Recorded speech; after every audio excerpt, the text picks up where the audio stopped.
приятно, что ребята, которые не находят себя в вольной борьбе, они находят себя и в грэпплинге, и по боевым ММА, и такие разные виды спорта.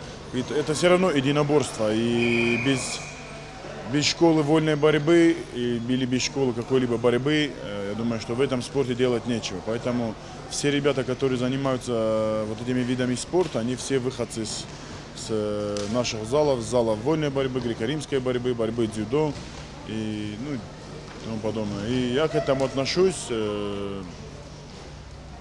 можно сказать, очень хорошо, поэтому очень мужской вид спорта.